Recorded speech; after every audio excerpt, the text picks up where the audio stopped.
Farewell to Manzanar, Afterward. The making of this book began in our living room in 1971, when Jeannie was finally ready to talk about what happened to her and her family during World War II. For the first couple of months, we just talked back and forth as she spoke her memories into a tape recorder. At the outset, we weren't all sure what form these memories would take.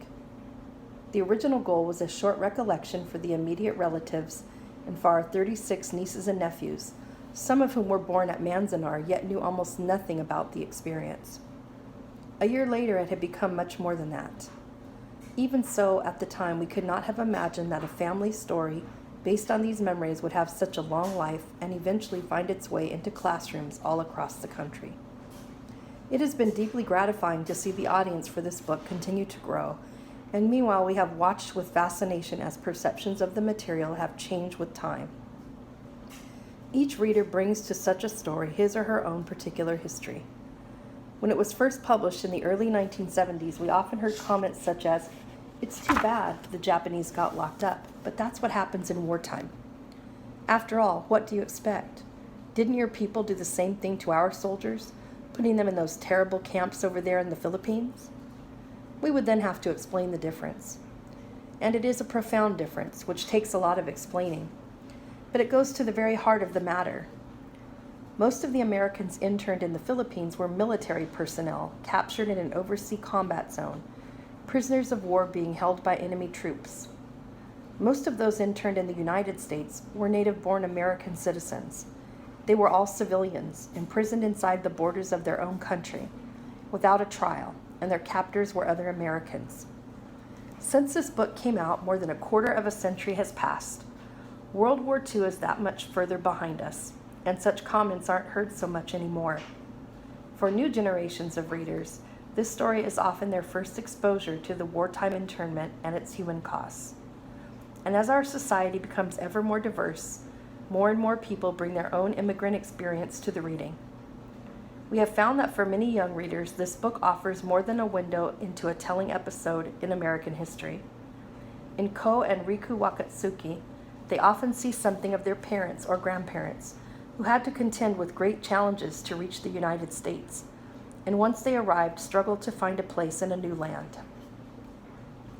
In recent years, Jeannie has visited many dozens of schools, from California and Oregon to Texas and Washington, D.C., and she has discovered that for readers of many backgrounds, the story of a young girl who finds herself separated from the larger society for reasons she does not yet understand can have a strong contemporary resonance. Manzanar was the first of 10 main camps to open. This new edition comes out just 60 years after the first internees began to arrive there by bus from Southern California in the spring of 1942.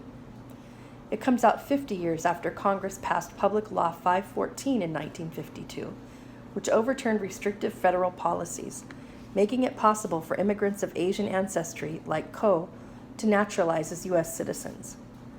This new edition also comes out while the events of September 11, 2001 are still fresh in the national memory. Those events seem to have given Farewell to Manzanar a new timeliness. In the wake of the attacks on the Pentagon and the World Trade Center in New York, described by some as our new Pearl Harbor, we saw an unfortunate readiness on the part of many to assume that all Americans of Middle Eastern background were suddenly suspect and should somehow be accountable for these crimes. It was a hauntingly familiar rush to judgment. In the early months of 1942, this is what preceded the unlawful evacuation and internment of 110,000 Americans of Japanese ancestry. The big difference 60 years later was the response of the media and the federal government. In 1942, the flames of racial blaming were fueled and fanned by radio broadcasters and major newspapers. The President of the United States signed the executive order authorizing the forced confinement of an entire ethnic group. The reason given was wartime necessity. In 2001, the widely scattered threats and acts of reprisal against Arab Americans had no encouragement from national or local media, nor any support from any level of government. Indeed, the president expressed strong disapproval of such behavior, as did the major networks and large metropolitan papers. That's a huge change, one in the best spirit of our democratic ideals. and for this we must all be thankful. At the same time, the events of September 11, 2001, made it clear that this readiness to overreact along ethnic lines is still with us and close to the surface. We can never afford to forget what happened at Manzanar and the other wartime camps.